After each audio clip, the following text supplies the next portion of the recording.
Convido você a abrir sua Bíblia na Epístola do Apóstolo Paulo aos Filipenses, Epístola do Apóstolo Paulo aos Filipenses, capítulo 3. Filipenses, capítulo 3, nós leremos do versículo 12 ao versículo 16. Filipenses, capítulo 3, os versos de 12 a 16.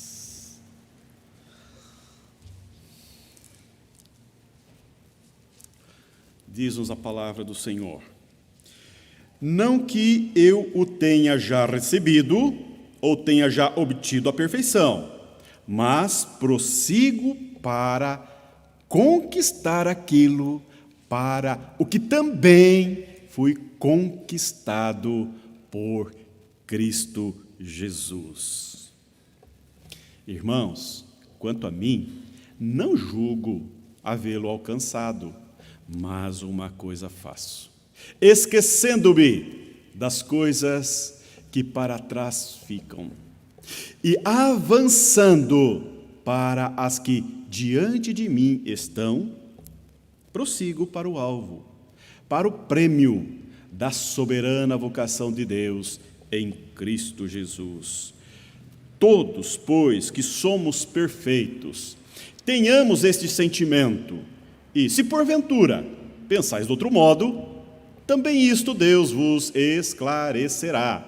Todavia, andemos de acordo com o que já alcançamos. Eu gostaria nessa noite de conversar rapidamente com você sobre a vida cristã, o estilo de vida cristã, os desafios da vida cristã, como nós desenvolvemos a nossa vida espiritual. Paulo aqui ele está comparando a vida cristã a uma corrida, a uma jornada, a uma carreira. Ele tem em mente um atleta que está em uma arena, em um estádio, como era muito comum no primeiro século, entre os gregos, as maratonas, as disputas. E ele olha a vida cristã como uma maratona. Não é uma corrida de 100 metros, não é uma corrida de 400 metros, é uma maratona. E ele então, nesse texto, ele compara a vida cristã como uma corrida. Agora veja que a carta de Filipenses, ela é escrita na prisão. É uma carta que Paulo escreve da prisão. Ele já está idoso, ele já está velho. Ele está em Roma, provavelmente, em um cubículo, em uma masmorra. Ele está isolado, em um lugar úmido, em um lugar fétido, sem muita ventilação, sem muita luz do sol. Ele está meio que esquecido pelos cristãos, sozinho. E ele escreve para uma igreja para consolá-la, para confortá-la. Da prisão, ele escreve, já idoso, para uma igreja. E essa carta é tida pelos biblistas como um ode à alegria cristã. É uma expressão viva da alegria que habita o coração do cristão em Cristo Jesus. Portanto, essa partícula da carta paulina aqui é preciosa, porque, irmãos, estamos atravessando uma pandemia e a vida não está fácil para muitos de nós. Todos nós estamos lidando muito de perto com a morte, todos nós estamos lidando muito de perto com a dor, com o sofrimento. Estamos ansiosos pelo processo de imunização, todos nós estamos nesse processo de sermos vacinados, os nossos pais serem vacinados, nossos filhos também. Esse tempo de pandemia tira o sossego, a tranquilidade, a quietude, e então nós somos chamados a exercer mais de perto a nossa espiritualidade, a voltar o nosso pensamento, a voltar o nosso coração, às coisas de Deus, ao reino de Deus, às coisas do alto. E então, esse texto nos ajuda a compreender um pouco como nós podemos fortalecer-nos na nossa relação espiritual, como nós podemos avançar em tempos difíceis, olhando para esta carta, olhando para este texto, como a nossa vida cristã pode ser fortalecida. E eu quero olhar para esse texto fazendo a ele 3 perguntas. A primeira pergunta que eu faço é: qual é a finalidade da vida cristã? Qual é? Por que Jesus te chamou? Por que Jesus te salvou? Porque Deus, através do Espírito do Senhor, gerou fé em seu coração, fé salvadora, aplicou a justiça de Deus em Cristo Jesus, justificando você, trazendo você do império das trevas para o reino do Filho do seu amor, porque Deus chama você para a vida cristã. Qual é o sentido da vida cristã? Esta é uma boa pergunta. Quando nós encontramos uma boa resposta para essa pergunta, começa a fazer muito sentido lidar com os dramas e as dificuldades da nossa existência. E nós temos uma boa resposta. A resposta para essa pergunta está aqui no versículo 14. Prossigo para o alvo, para o prêmio da soberana vocação de Deus em Cristo Jesus. Paulo está dizendo: eu prossigo para o alvo. O meu alvo é a vocação. O meu alvo é a soberana vocação de Deus. O meu alvo, o alvo da minha vida, a minha meta, aquilo que me chama, aquilo que me toma, aquilo que me consome, aquilo que me envolve, aquilo que mexe com as minhas vísceras, aquilo que move o meu coração, aquilo que move as minhas entranhas, é a glória de Deus. Eu vivo para Deus, eu vivo para a glória de Deus, eu vivo a vida que eu vivo para o Senhor. E Ele vai dizer: já não sou eu quem vive, mas é Cristo que vive em mim. E a vida que agora tenho pela fé naquele que me salvou. Este é o alvo, esta é a meta da vida cristã: viver para a glória de Deus. Não há sentido na vida mais alto, mais estimulante, mais glorioso de que viver para Deus, de que viver a nossa vida na simplicidade da existência para Deus. Viver dia a dia, semana a semana, mês após mês, ano após ano, para Deus. Oh, meu irmão, oh, minha irmã, pense um pouco sobre isto. Nós não somos nossos. Esta é uma grande verdade. Nós não temos controle sobre a nossa existência. Nós somos de Deus, nós somos para Deus, nós somos resgatados da nossa vida para viver com propósitos eternos para Deus. Por isso que Paulo vai dizer aos Colossenses: pensai nas coisas lá do alto, não nas que são aqui da terra. Pensai nas coisas do alto, onde Cristo vive, e a vossa vida está oculta juntamente com Deus em Cristo Jesus. Portanto, Paulo está preso, idoso, cansado, fatigado, abandonado, envelhecido, e ele está dizendo para si mesmo: eu prossigo para o alvo. A cadeia não me prende, a cadeia não me aprisiona, as circunstâncias não me impedem de avançar, porque eu vejo e eu tenho um alvo, eu tenho uma meta, e a minha meta é viver para a glória de Deus. A nossa confissão de fé, e depois desemboca no catecismo. A primeira pergunta do nosso catecismo é: qual é o fim principal do homem?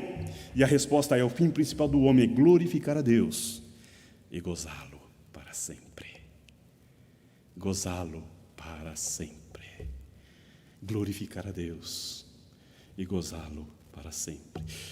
Que propósito maior você pode impingir, colocar como meta de vida, se não for viver?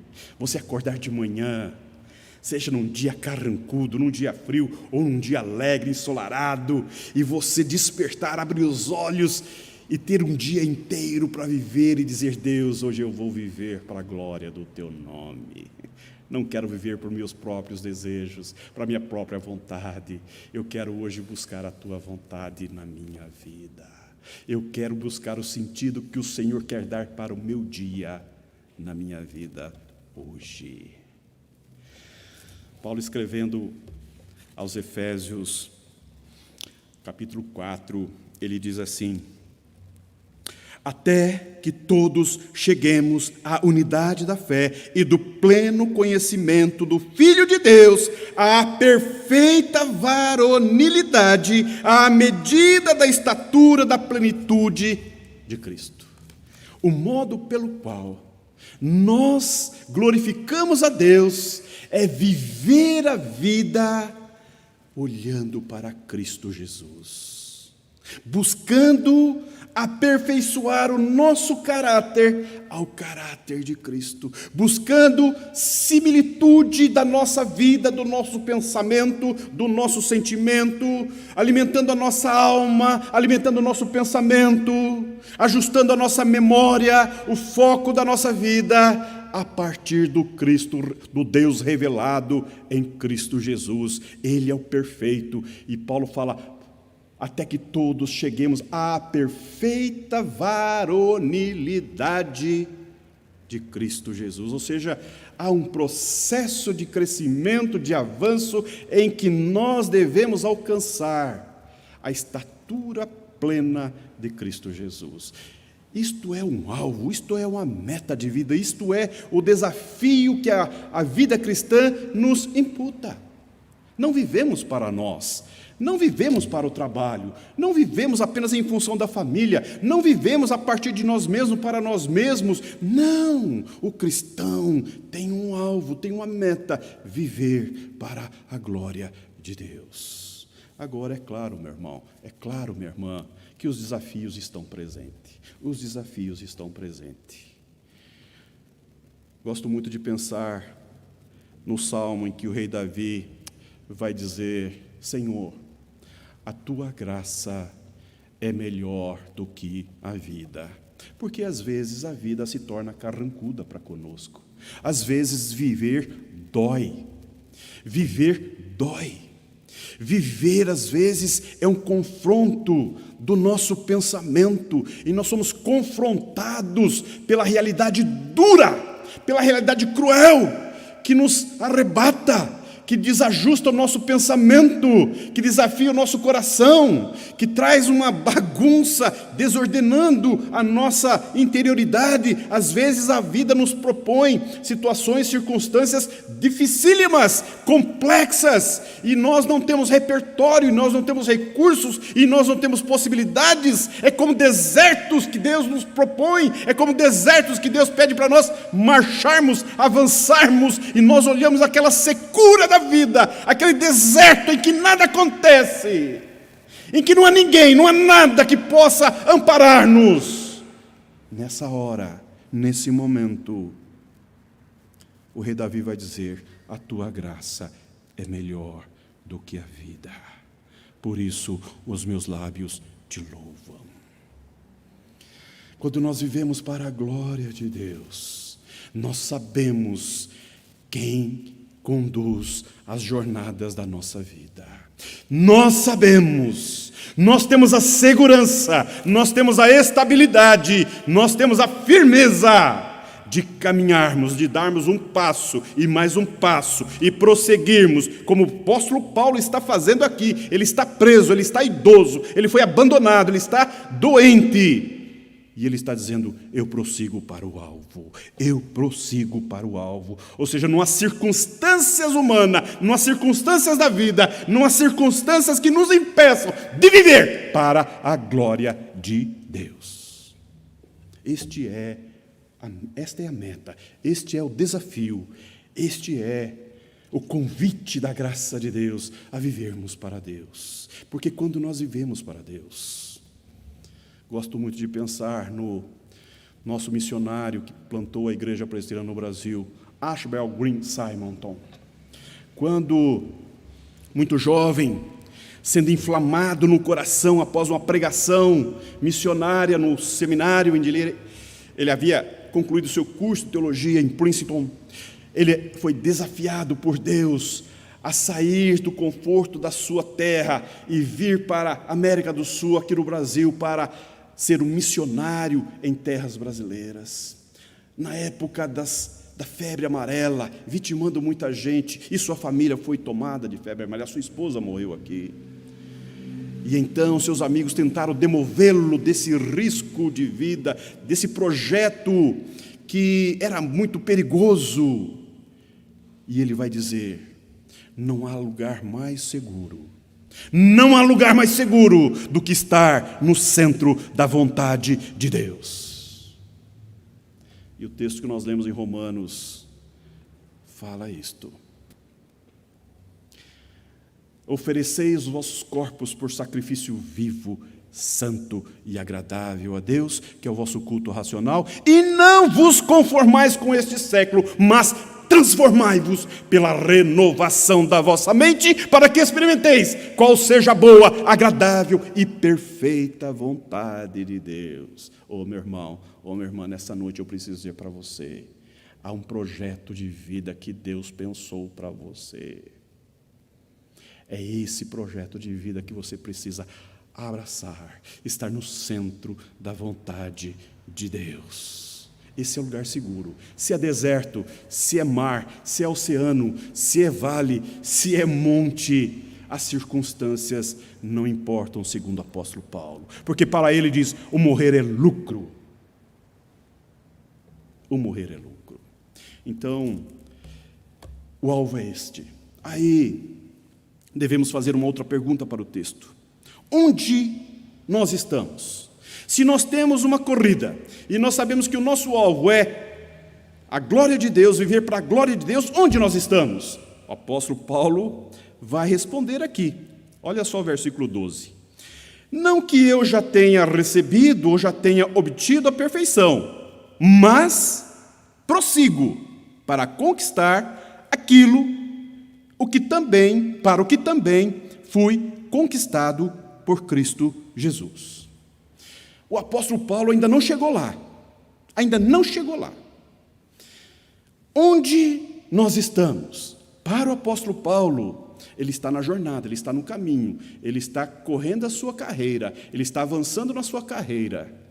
Eu queria ler um outro texto, se você me permite.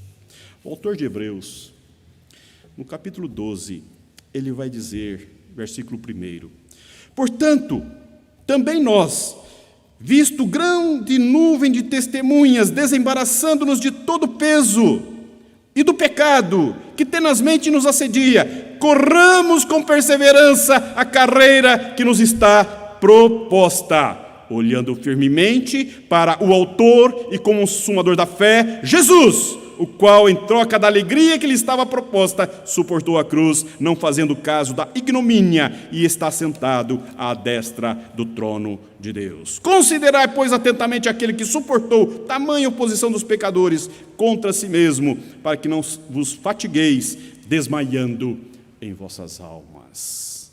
Aqui o apóstolo Paulo está dizendo de perfeição. Ele está dizendo: ainda não sou perfeito. Mas veja o que ele vai dizer no versículo 15. Todos, pois, que somos perfeitos, tenhamos este sentimento.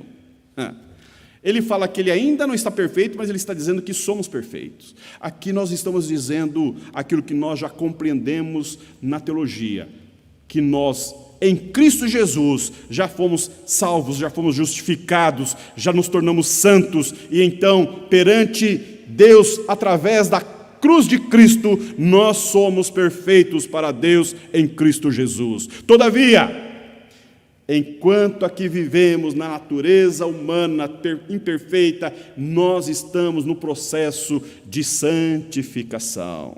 Nós estamos nessa carreira cristã, nessa jornada cristã, nós estamos avançando dia a dia até ser dia perfeito na presença do Senhor. De glória em glória até ser dia perfeito na presença do Senhor. Onde nós estamos? O apóstolo Paulo está dizendo: eu ainda não cheguei lá.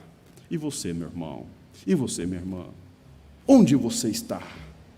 Onde você está? A outra pergunta que deve formular aqui nesse texto é: como você está correndo a sua vida cristã? E isso faz muito sentido. Isso faz muita diferença. Como você está desenvolvendo a sua salvação? Como você está avançando na carreira cristã? Como você está imprimindo na sua vida o estilo de vida cristão? E aí o apóstolo Paulo nos dá duas orientações muito importantes, e com essas duas orientações eu encerro a minha fala nessa noite. A primeira delas, ele vai dizer, versículo 13: esquecendo-me das coisas que para trás ficam.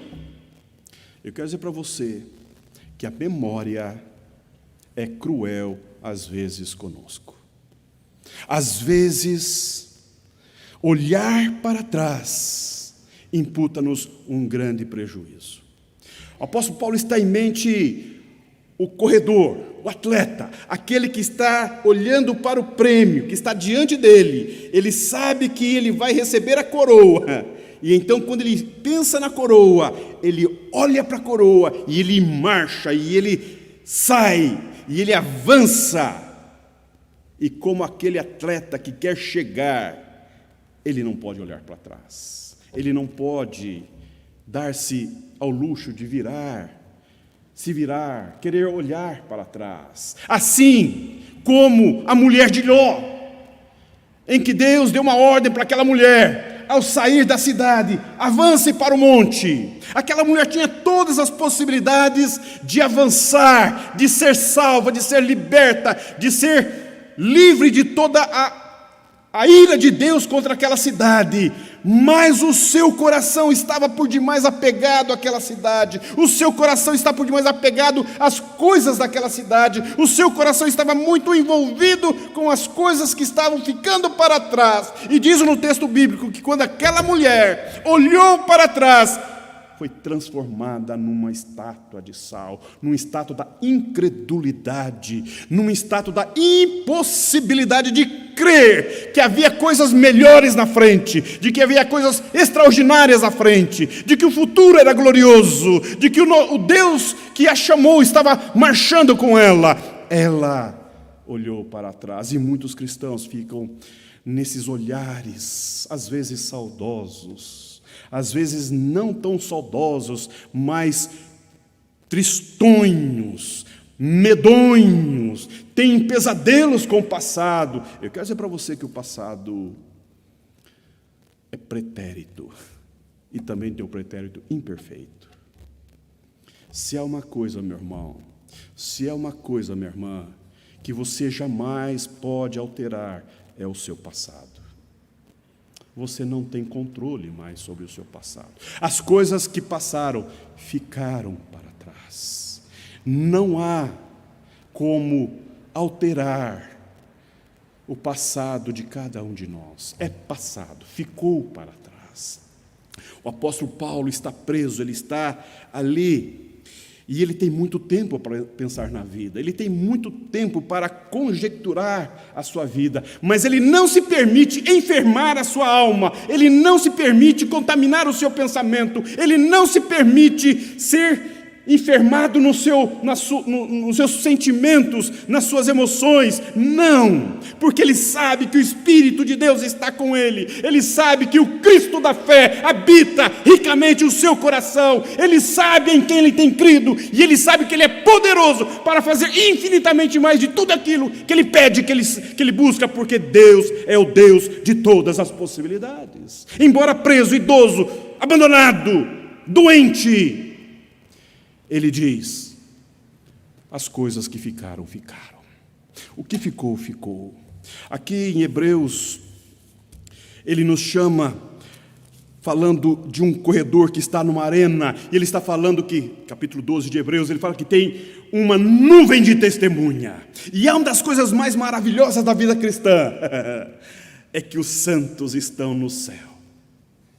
Os santos estão no céu.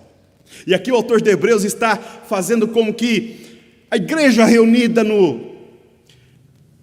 num grande estádio, e todos vibrando pelos corredores, todos urrando, chamando os nomes, aplaudindo, dando estímulos, valorizando e chamando para avançar, avance, avance. Ele fala dessa nuvem de testemunha. O que é testemunha na Bíblia? Se você pegar o capítulo 11 de Hebreus, você vai ver que são aqueles heróis da fé, são aqueles que venceram pela fé, são aqueles que o mundo não é digno, aqueles que pela fé ousaram viver para a glória de Deus, aqueles que ousaram, ainda que cerrados ao meio, ainda que tendo a cabeça decepada, ainda que sendo crucificados de cabeça para baixo, honraram, glorificaram o nome de Deus na sua própria vida, no seu estilo de vida, na conduta da vida.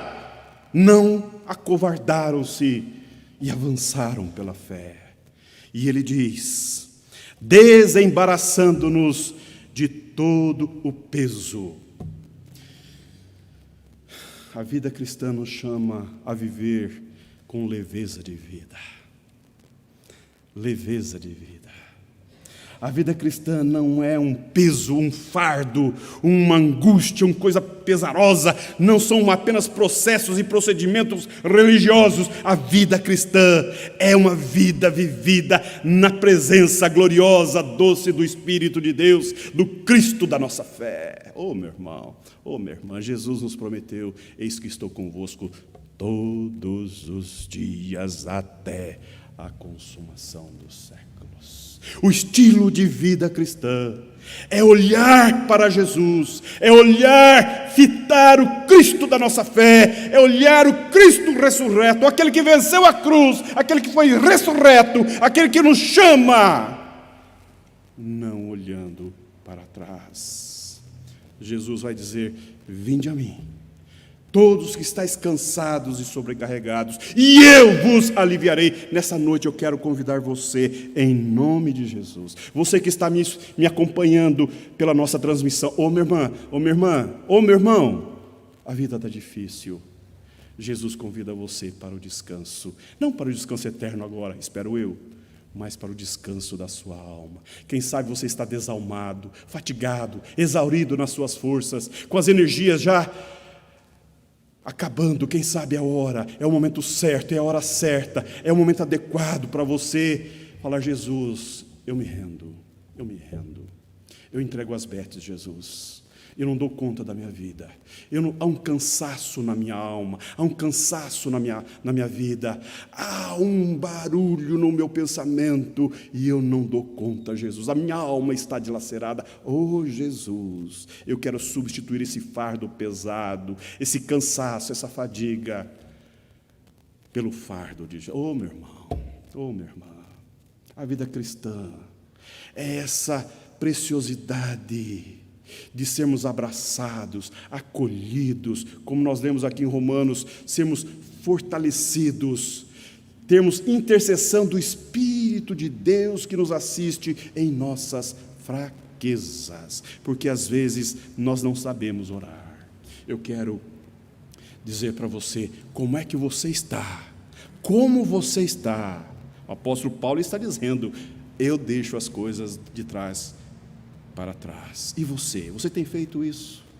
Você tem de fato aprendido dia a dia a viver aquele dia, hoje eu vou viver o hoje, o ontem já foi, o ontem, o anteontem, o ano passado, as coisas que aconteceram já passaram, eu vou viver hoje para a glória do meu Deus. Hoje eu vou ter vida boa, hoje eu vou viver para Deus, hoje eu vou viver vida que de fato faça sentido, porque Jesus diz: o ladrão vem para roubar, matar e destruir. Jesus, eu vim para que tenha vida, e vida com sentido de vida, vida abundante, vida cheia de vida, vida com graça, vida com poder, vida no Espírito de Deus, é vida plena. Oh, meu irmão, a vida cristã é um ensaio para a eternidade. E ele vai dizer, aqui em Hebreus: desembaraçando-nos de todo o peso e do pecado que tenazmente nos assedia. Quem aqui não é tentado 1 trilhão de vezes por semana? Esse é o desafio, viver para Deus, viver para a glória de Deus, afugentando as tentações, vivendo longe dos perigos que nos assediam, vigiando o pensamento, vigiando o coração, pastoreando a alma, você mesmo conduzindo a sua alma aos pés da cruz, pela oração, exercício da oração, exercício do jejum, buscar a palavra de Deus, são exercícios espirituais que faz grande diferença na vida daquele que de fato quer viver o dia a dia para a glória de Deus, não ficar pensando na filha, não ficar pensando no neto, não ficar pensando nas coisas que perderam, nas coisas que não deram certo, não ficar celebrando demais as coisas do passado, mas olhar e viver e celebrar o hoje, porque você só tem essa vida, você só tem essa vida. Você só tem essa existência e essa vida não é tua, esta vida é para a glória de Deus. E ele vai dizer, deixando as coisas que para trás ficam, prossigo para o alvo, né? É isso que ele diz? E avançando para as que diante de mim estão, avançando, ele faz dois movimentos. Ele esquece, ele deleta, ele tira da memória, ele não dá atenção para o passado, ele não permite voltar a sua mente para o passado, ele não permite que o seu coração fique no passado, mas ele prossegue, ele avança e ele vai para frente, ele avança para as coisas, para aquilo que diante de mim estão. Eu não sei qual a sua idade, e quantas coisas você gostaria, na sua idade, já ter conseguido na sua vida? Eu não sei. Eu não sei quais são os sonhos, os objetivos, os projetos que você considerou alcançar, quais são os ideais da sua vida que você considerou, e não sei se você alcançou ou não, porque às vezes nós fazemos isso, né? Poxa, eu estou com 30 anos, eu estou com 40 anos, já casei, já tenho 2 filhos. Esses pensamentos que nos tomam às vezes. Mas às vezes nós ficamos pensando, meu Deus, já estou com 20 anos, já estou cansado. E pasmem vocês, nesta cidade, morrem muitos adolescentes por suicídio. Perderam o sentido da vida, perderam o gosto da vida, perderam a leveza da vida, perderam o sentido da existência. Estão doentes na alma, enfermos do coração, apáticos, indiferentes para com a situação da existência. Muitos estão aí, trôpegos, doentes, enfermos, com uma inanição espiritual.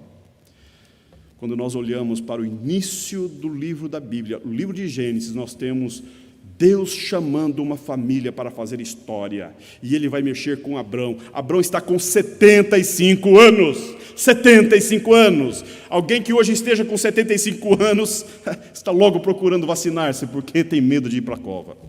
Ele está dizendo, há muita coisa que Deus quer fazer na minha vida. Há muito para viver, há muito para alcançar, e eu quero agora devotar todo o meu futuro para a glória de Deus. Eu quero viver em obediência à palavra de Deus. Aos 75 anos, Abraão sai da terra de Ur com Sara, sendo ela estéril, e Deus promete a ele ser pai de numerosas famílias, e ele ser bênção para todas as famílias da terra. Meu irmão, minha irmã, o futuro é glorioso, o futuro é glorioso. Aqueles que são do Senhor estão assegurados, porque o nosso nome está escrito no livro da vida. A morte para nós é vitória. A morte para nós não é o fim, é vitória, é conquista. Por isso que Paulo está dizendo, eu prossigo para conquistar aquilo para o qual fui conquistado. Ele sabe que a vitória já está assegurada, por isso que ele prossegue. Ele sabe que o prêmio está para ele, por isso que ele prossegue. Por isso que eu e você devemos olhar para frente, avançar para Deus, avançar em Deus, viver para a glória de Deus. Como? Deixando as coisas do passado e buscando o novo de Deus para a sua vida. Quem sabe Deus está aguardando aquela oração que você precisa fazer talvez nessa noite. Quem sabe Deus está aguardando você orar pela sua família, orar pelo seu casamento, orar pelo seu filho, orar pelo seu neto, orar pelos seus negócios. Aquela oração que você sabe que precisa fazer. A oração de Ana. Ana, quando foi ao templo, estéril, uma mulher afligida, uma mulher angustiada, uma mulher tomada no seu desespero, porque não se sentia-se abençoada. E então ela fala: Senhor, se o Senhor me abençoar, e o Senhor me der um filho, Senhor, esse filho eu darei ao Senhor. Essa mulher fez um pedido que os céus estavam aguardando.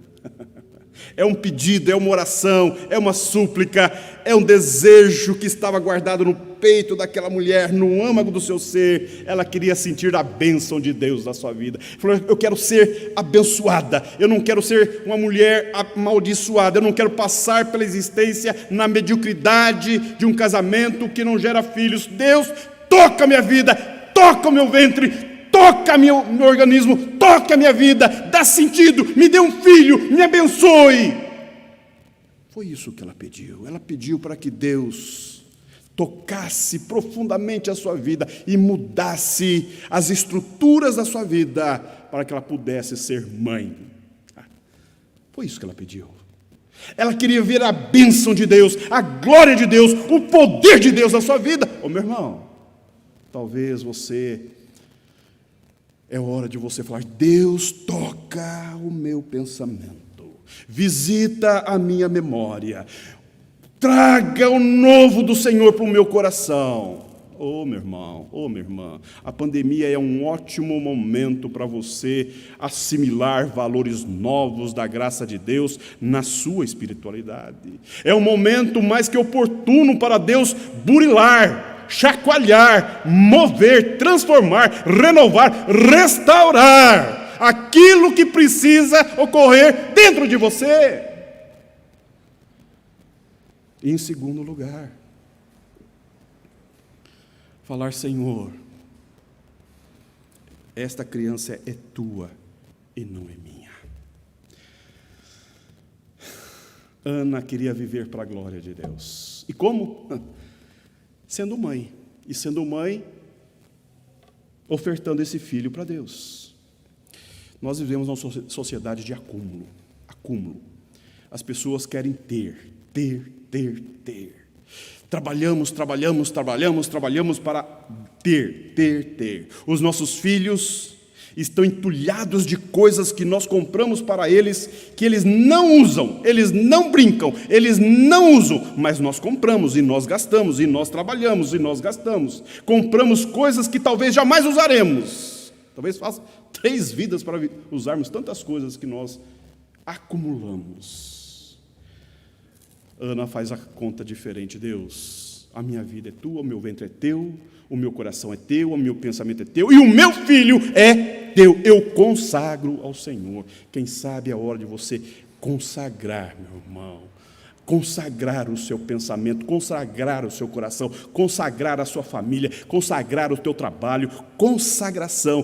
Falar: Deus, eu quero ser teu para a glória do teu nome. Toca a minha vida. Oh, meu irmão, oh, minha irmã, oh, você que está me ouvindo agora, presta atenção. Nesse tempo em que alguns estão se esfriando na fé, estão se distanciando da palavra de Deus e do Deus da palavra, Deus está nos exortando, nos chamando a um tempo de conserto, de reconcerto, de reavivamento na nossa vida, na nossa família, na nossa igreja, no nosso coração, a começar em mim. Quebra corações. Às vezes nós gastamos a nossa vida dispensando energias em tantas coisas fúteis, dispensando tempo em tantas coisas que não nos levam para canto nenhum, para lugar algum. Às vezes gastamos a nossa energia, o nosso fôlego, os nossos recursos financeiros em coisas absolutamente fúteis, que não agregam, quando na verdade nós podemos separar um tempo da nossa jornada diária para sermos úteis, para sermos bênção, para fazermos a diferença na vida das pessoas. Pararmos de olhar para o nosso próprio umbigo, para as nossas próprias questões, para as nossas próprias necessidades e lançar um olhar fora de nós, e lançar um olhar além de nós, olharmos as necessidades, as precariedades, as dificuldades e vermos elas como oportunidades, como possibilidades de agir para Deus, para a glória de Deus, para louvor do nome de Deus, fazendo a diferença nesse tempo de tanta escassez, de tanta pobreza, de tanta necessidade. Quem sabe Deus está chamando você nesta noite para, a partir de amanhã, tomar um rumo diferente na rotina sua, para preencher os espaços da sua agenda para a glória de Deus. Meu irmão, minha irmã, a nossa igreja tem uma agenda bem carregadinha de coisas aqui, que eu posso dizer para você, de cara, assim, pelo menos 5 coisas que você pode fazer aqui, sem muito esforço. Por quê? Porque vivemos num mundo de carências, de necessidades. Os nossos hospitais estão abarrotados de gente. Está chegando nessa cidade toda semana pessoas que estão vindo de vários lugares do país, de vários lugares do Paraná, para buscar ajuda na medicina, de bons médicos. Essas pessoas vêm, trazem consigo os seus sonhos, os seus anseios, e às vezes não tem estrutura financeira, não tem estrutura de lugar, não tem amparo, passam às vezes dias sem uma refeição decente, sem um bom banho a ser tomado, ou seja, tantas necessidades dessas ruas, nesses lugares dessa cidade, e eu fico pensando, nós temos tantas possibilidades, e ficamos resmungando, chorando, amargurando aquilo que Deus está nos abençoando. Eu quero concluir a minha fala nessa noite, chamando você a viver a vida cristã para a glória de Deus, percebendo onde você está e, sobretudo, como você está avançando, que você viva para a glória de Deus. Eu quero convidar você a cantar conosco, encerrando o nosso culto, cantando esse belo cântico que é uma pergunta: quem nos separará do amor de Deus? Ao som dos instrumentos, coloquemos-nos em pé, cantemos ao Senhor.